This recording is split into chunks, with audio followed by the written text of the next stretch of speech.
आघात. लेखिका प्रिया उंबरकर. वाचक स्वर सिद्धी गायकर.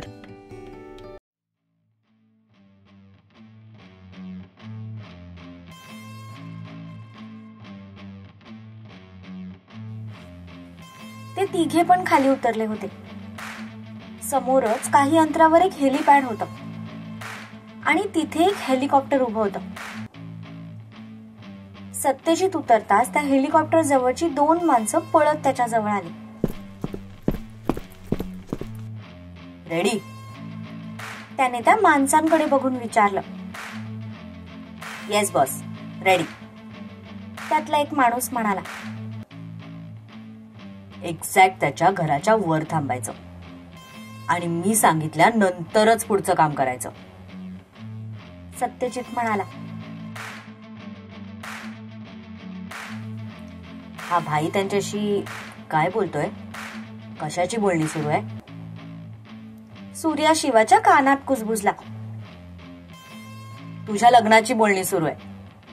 जेवणात गुलाबजामुन ठेवायची का बुंदी यावर चर्चा करतायत. शिवाने उत्तर दिलं. तसं बिचाऱ्या सूर्याचं तोंड बारीक झालं. सत्यजित म्हणाला तसं ती 2 माणसं पुन्हा हेलिकॉप्टरच्या दिशेने गेली. थोड्याच वेळात ते लोक हेलिकॉप्टर मध्ये बसले आणि ते हेलिकॉप्टर आकाशात उडालं.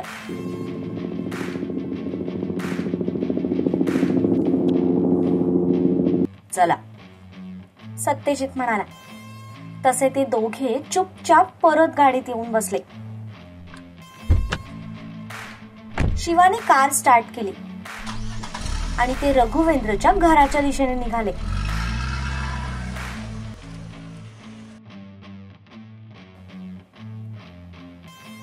एक्झॅक्ट त्याच्या घरासमोर शिवाने कार आणून थांबवली.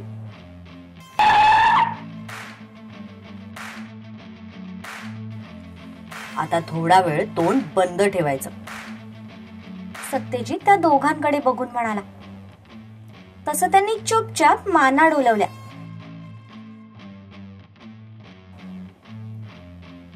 सत्यजितने समोरच्या ड्रॉअर मधून दुसरा मोबाईल काढला आणि त्यात रघुवेंद्रचा नंबर डायल केला.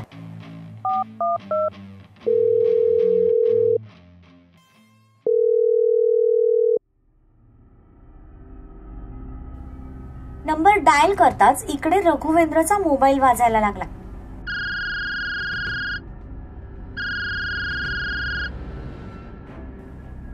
तसा तो दचकला.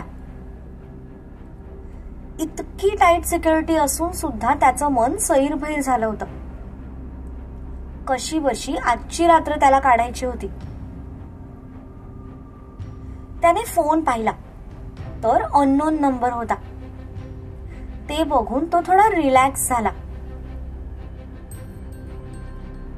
त्याने फोन रिसीव्ह केला. Hello brother. समोरून सत्यजितचा आवाज आला. कोण ब्रदर? सॉरी, रॉंग नंबर आहे. रघुवेंद्र म्हणाला. नाही रे भावा, करेक्ट नंबर आहे. आता जितक्या प्रेमाने तू माझ्या मागे हात धुवू लागलाय ना, त्यावरून तर मी तुला भाऊच म्हणायला हवं ना. सत्यजित म्हणाला. तसा रघुवेंद्र शॉक झाला. सत्यजित पाटील? तो म्हणाला. करेक्ट. बघ बरं, किती छान बॉन्डिंग आहे आपलं. माझ्या एका वाक्यावर तू मला लगेच ओळखलं. सत्यजित कुत्सित हसत म्हणाला. कशाला फोन केलायस? काय पाहिजे तुला? रघुवेंद्रने विचारलं. जास्त काही नाही, फक्त तुझा जीव पाहिजे. सत्यजित म्हणाला. तसं रघुवेंद्रच्या कपाळावर घाम जमा झाला. यार शिवादा, त्याचा जीव घेऊन आपल्याला काय भेटणार आहे? त्याच्यापेक्षा त्याला म्हणावं सगळी प्रॉपर्टी आपल्या नावावर कर, म्हणजे आपलं एम्पायर अजून मोठं होईल ना. सूर्या परत पुढे झुकून शिवाच्या कानात म्हणाला. तसं शिवाने डोळे वटारून त्याच्याकडे बघितलं. त्याचे डोळे बघून तो परत चुपचाप पाठीमागे जाऊन बसला.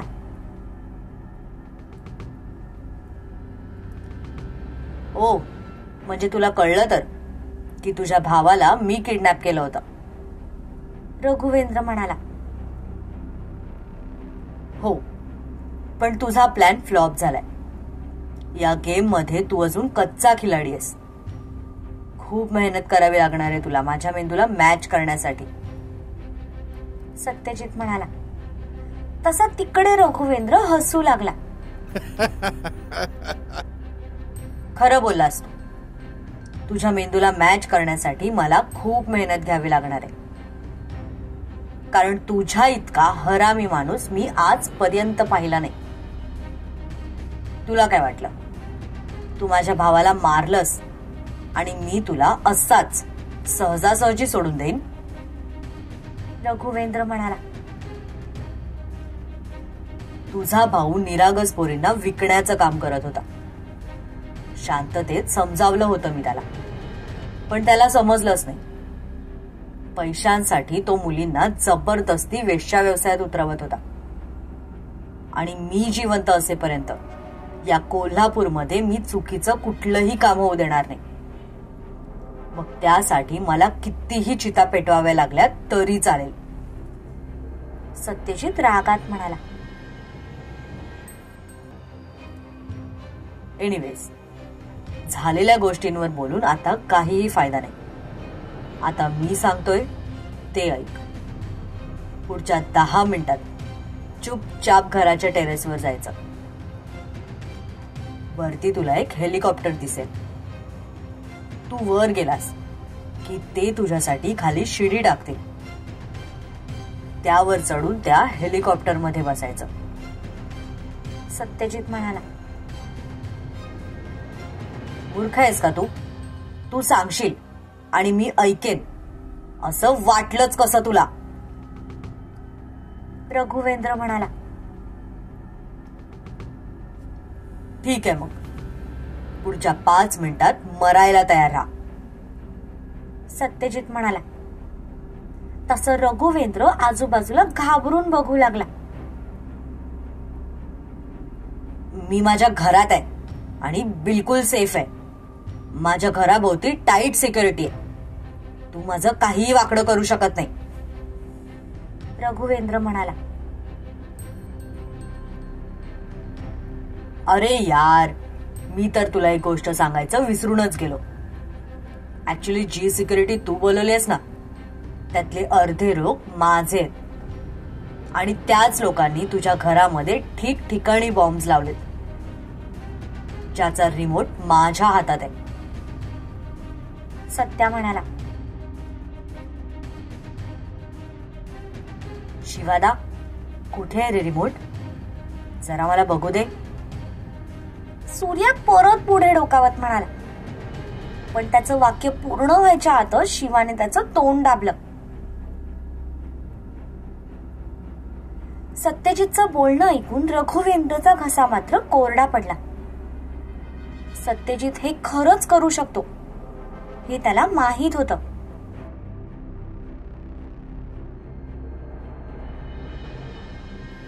हे बघ, मी सांगतोय ते ऐक. मी तुला मारणार नाहीये. फक्त त्या हेलिकॉप्टर मध्ये जाऊन बस.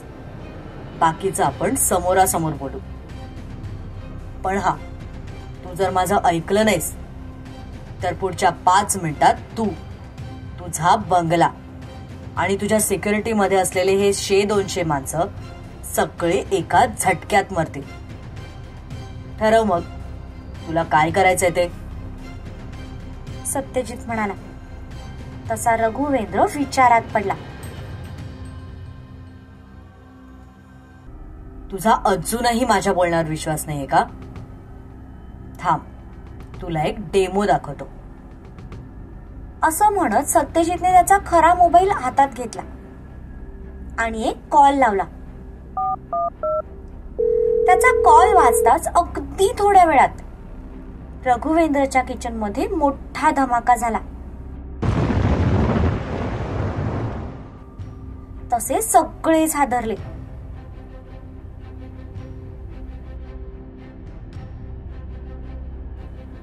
ए शिवादा, फक्त फोन लावून पण बॉम्बस्फोट करता येतो? अशी काही नवीन टेक्निक आली का मार्केटमध्ये? सूर्या स्वतःच्या तोंडावर असलेला शिवाचा हात खाली घेत म्हणाला. तसं शिवाने पुन्हा त्याचं तोंड दाबलं. हे गाढव स्वतः पण मरेल आणि मला पण घेऊन मरेल. शिवा मनातच त्याला शिव्या देत म्हणाला. इकडे किचन मधल्या आवाजाने रघुवेंद्र मात्र खूप घाबरला. त्याचा विश्वास बसला की सत्यजितने नक्कीच घरात बॉम्ब्स बसवलेत. आता तर तो आपल्याच माणसांवर विश्वास सुद्धा ठेवू शकत नव्हता. कधी कोण येऊन आपल्याला गोळी घालेल याची त्याला भीती वाटायला लागली. पुढचं टार्गेट तुझी बेडरूम आहे, जिथे सध्या तू उभा आहेस. दाबू का बटन? सत्यजित म्हणाला. तसं रघुवेंद्रचे धाबे दणाणले. Sir, are you okay? दोन माणसं पळतच हातात बंदूक घेऊन त्याच्या रूम मध्ये येत म्हणाले. त्यांना बघून तर रघुवेंद्र अजूनच घाबरला. पण ती आपलीच माणसं आहेत हे लक्षात येताच तो रिलॅक्स झाला. पण त्याचं अंग घामाने डबडबलं होतं. मी ठीक आहे, मी हेलिकॉप्टर बोलवलंय, मी जातो इथून. रघुवेंद्र कसा बसा म्हणाला. ठीक आहे बॉस, तुम्ही इथून निघा. त्या सत्यजित पाटीलची माणसं आली तर आम्ही बघून घेऊ. त्याचा माणूस म्हणाला. आता त्यांना जायला सांग. पलीकडून सत्यजित म्हणाला. तुम्ही जा, मला रेडी व्हायचंय. रघुवेंद्र त्या माणसांकडे बघून म्हणाला. तसं ते निघून गेले. गुड बॉय, आता वरती जा, सत्यजित म्हणाला.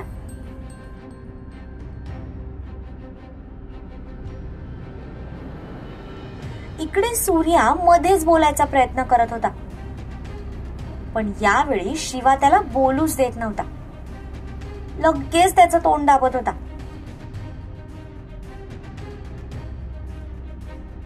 सत्यजितच्या सांगण्याप्रमाणे रघुवेंद्र घराच्या टेरेसवर आला. त्यांनी वर पाहिलं तर हेलिकॉप्टर उडत होता. तो वरती येताच त्याच्यासाठी खाली शिडी सोडण्यात आली.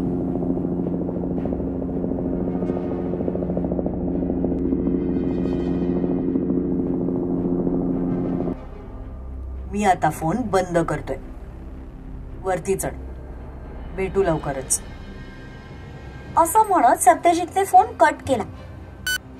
तसा रघुवेंद्रने तो फोन खिशात टाकला आणि कपाळावरचा घाम पुसत त्या शिडीने वर चढायला सुरुवात केली. सत्यजितने फोन कट करता शिवाने सूर्याच्या तोंडावर असलेला हात काढून टाकला. तसा सूर्य जोर जोरात श्वास घ्यायला लागला. भाई, याला इथून पुढे कुठेही सोबत न्यायचं नाहीये. ही बेन एखाद्या दिवशी आपल्याच प्लॅनचा बट्ट्याबोळ करेल. शिवा रागात सूर्याकडे बघत म्हणाला. मग तुम्ही आधीच मला का प्लॅन सांगत नाही? मला जर सगळं माहीत असतं तर मी कशाला प्रश्न विचारले असते? चूक तुमची आहे, सूर्या म्हणाला. तसं सत्यजित रागात त्याच्याकडे बघायला लागला. सत्यजितची नजर बघून त्याने लगेच हाताची घडी घालून तोंडावर बोट ठेवला आणि शांत झाला.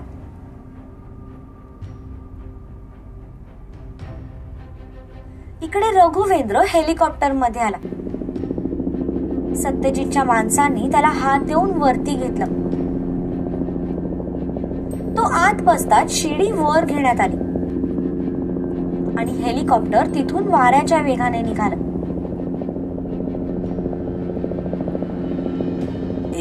कुठे घेऊन जाताय तुम्ही मला? रघुवेंद्र त्या दोन माणसांना म्हणाला. कळेल लवकरच. तोपर्यंत शांत बसून राहा. त्यातल्या एकाने उत्तर दिलं. डन. सत्यजितच्या मोबाईलवर मेसेज पडला. तसे त्याचे ओठ रुंदावले. देव रघुच्या आत्म्याला शांती देव, सत्यजित म्हणाला. तसं शिवाच्या चेहऱ्यावर स्माईल आली. फक्त बिचाऱ्या सूर्याला वाईट वाटत होतं. ते हेलिकॉप्टर उडून कोल्हापूरच्या बाहेर आलं, जिथे थोडा डोंगराळ भाग होता. आजूबाजूला कुठल्याही वस्ती नव्हत्या. ते बघून कडेला बसलेल्या दोघांनी हेलिकॉप्टरचं दार उघडलं. तसा रघुवेंद्र घाबरला. ए, तुम्ही काय मला इथून फेकून देणार आहात का? त्यांनी घाबरूनच विचारलं. नाही, तू यातच बसणार आहेस. खाली आम्ही जाणार आहोत. असं म्हणत त्यांनी एकमेकांना बघून इशारा केला आणि हेलिकॉप्टर मधून खाली उडी मारली. तसं रघुवेंद्र घाबरला. त्याने खाली डोकावून पाहिलं तर दोघांचेही पॅराशूट ओपन झाले होते. ते बघून त्याने डोक्यालाच हात लावला. तो पायलटला काही बोलणार तितक्यात त्याने पण खाली उडी मारली. आता त्या हेलिकॉप्टर मध्ये फक्त एकटा रघुवेंद्र होता. आपलं मरण जवळ आलंय हे त्याला कळून चुकलं. सत्यजितने खोटं बोलून आपल्याला फसवलंय हे आत्ता कुठे त्याच्या लक्षात आलं होतं. पण आता वेळ निघून गेली होती. त्याने डोळे बंद केले आणि एक दीर्घ श्वास घेतला. पुढच्या काहीच सेकंदात ते हेलिकॉप्टर समोरच्या डोंगराळ भागावर आदळलं गेलं आणि एक जोरात स्फोट झाला.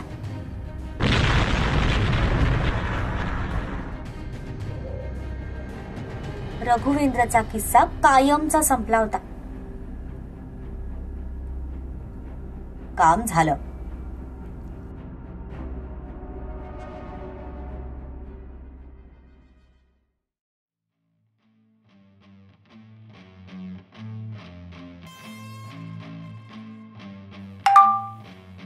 काम झालं. पुन्हा सत्यजितच्या मोबाईलवर मेसेज ब्लिंक झाला. तसं त्याने सुस्कारा सोडला. आज त्याच्या दुश्मनांच्या लिस्ट मधलं एक नाव अजून कमी झालं होतं. मेला रघुवेंद्र, तो म्हणाला. तसा सूर्या शॉक झाला. मेला? असा कसा मेला? आपण तर इथेच बसलोय आणि समोर त्याचं घर पण शाबूत आहे. मग तो कुठे मेला? सूर्याने विचारलं. सत्यजितने थोडक्यात त्याने काय प्लॅन बनवला होता ते सांगितलं. तसं सूर्याचे डोळे आश्चर्याने मोठे झाले. म्हणजे आपल्या लोकांनी त्याच्या किचन मध्ये दिवाळीचा सुतळी बॉम्ब फोडला होता आणि त्याला घाबरून तो हेलिकॉप्टर मध्ये चढला? सूर्याने विचारलं. हो, सत्यजित गालात हसत म्हणाला. त्याच्या माणसांमध्ये खरंच आपली माणसं आहेत का? आता शिवाने विचारलं.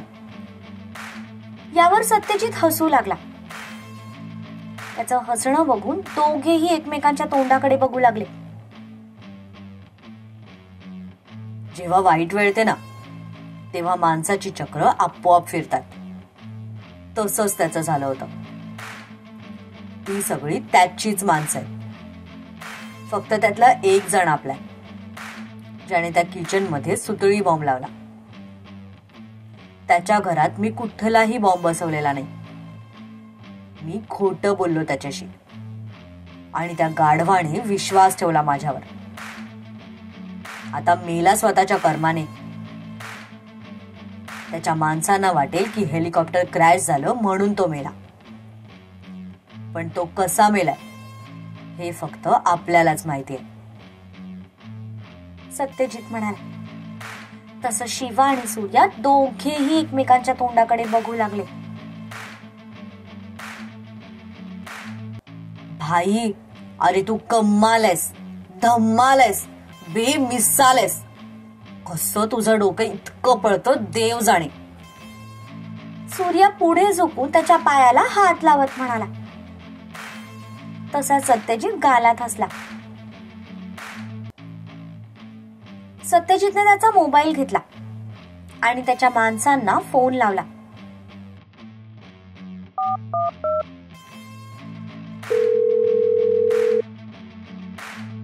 जर हा प्लॅन एक्झिक्यूट झाला नाही तर त्याने अजून एक बॅकअप प्लॅन बनवला होता, पण त्याची आता काहीही गरज नव्हती.